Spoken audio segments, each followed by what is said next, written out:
Теперь она лауреат премии известного литературного критика Виссариона Белинского. Для Айшат Мальсаговой это не очередная награда, а свидетельство того, что ее труд оценили по достоинству. На конкурс она отправила свою статью. Это восточная лексика в повести Льва Николаевича Толстого «Хаджи Мурат». В повести есть момент, когда жена одного из горцев несет чай и пельгиши, что является нарушением кавказского этикета. Никогда нет у горских народов, чтобы самому дорогому гостю ставили чай. И даже в потом каноническом тексте этого нет.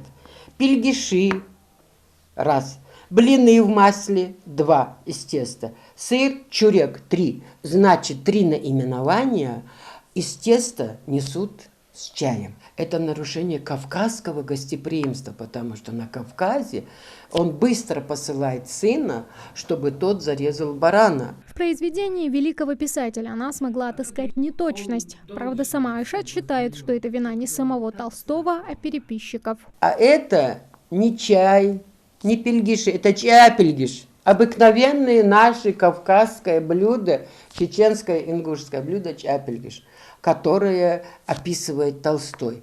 А вот название его «блины в масле» должно было быть в кавычках.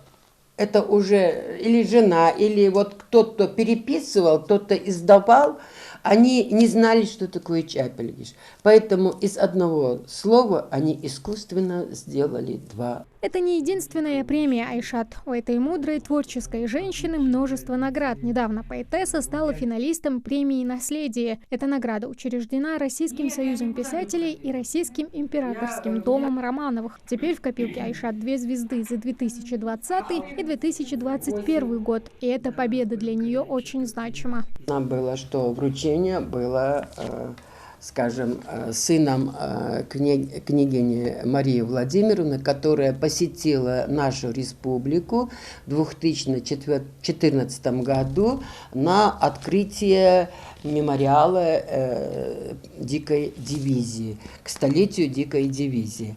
Член Союза писателей России, Ингушетии и Интернационального союза писателей. А в начале этого года Айшат принята в Международную академию наук и искусства. Айшат Мальсагова пишет стихи еще со школьной скамьи. Я пишу стихи по фото. Я как увижу фотографию, я как увижу любого человека, я могу написать, если мне как бы этот человек импонирует, что-то я на какую-то изюминку я найду, я могу написать. Мне не обязательно все разворачивать.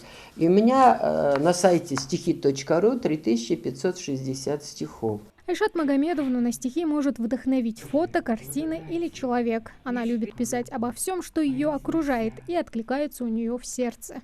Повести Льва Николаевича Толстого «Хаджи Мурат». Малиновый чудный цветок в народе татарином звался, в забавах играл ветерок и в нежностях бурно плескался. Среди полевых всех цветов репей разноцветнем светился, не чувствуя в поле оков.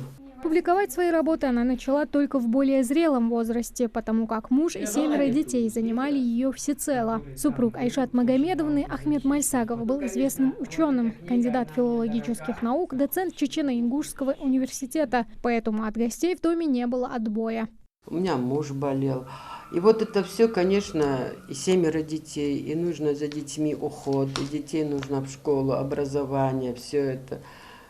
Так что, в принципе, женщина находит в себе применение для того, чтобы в доме была чистота, уют, и мужу было хорошо, чтобы все его вопросы решать. В планах у Айшат Магомедовны издание романа и публикация стихов. Правда, это затратное удовольствие, а спонсоров у женщины нет. А еще она собирается отправиться в Санкт-Петербург на официальное вручение премии Белинского. Тамара Хашагульгова, Мухаммад Белакиев, Новости 24.